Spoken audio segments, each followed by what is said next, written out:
Parmi les photos qu'on peut faire, il y a des photos qui sont parfois très curieuses ou très surprenantes.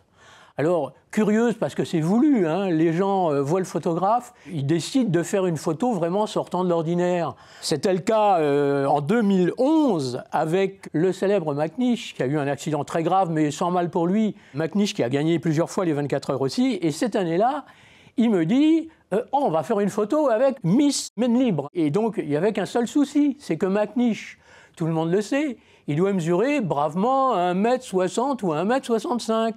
Et Miss Maine Libre, elle faisait une tête de plus que lui. Et alors, il a eu cette idée, il est monté tout simplement sur un coffre, on le voit sous son pied, regardez bien, il est monté sur un coffre, et là, il se retrouve de nouveau plus grand que Miss Maine Libre. Deuxième photo curieuse, alors celle-là, c'est le hasard à 100%. Je n'ai rien vu en faisant la photo. Je fais la photo d'un pilote au moment où il met son casque. Et quand je reçois la photo, il n'y a plus de tête.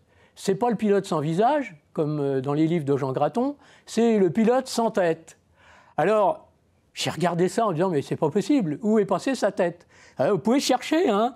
Et bien, finalement, sa tête, si vous regardez bien, il abaisse pour pouvoir mettre le casque, et on aperçoit juste en blanc, sous sa main, la cagoule blanche.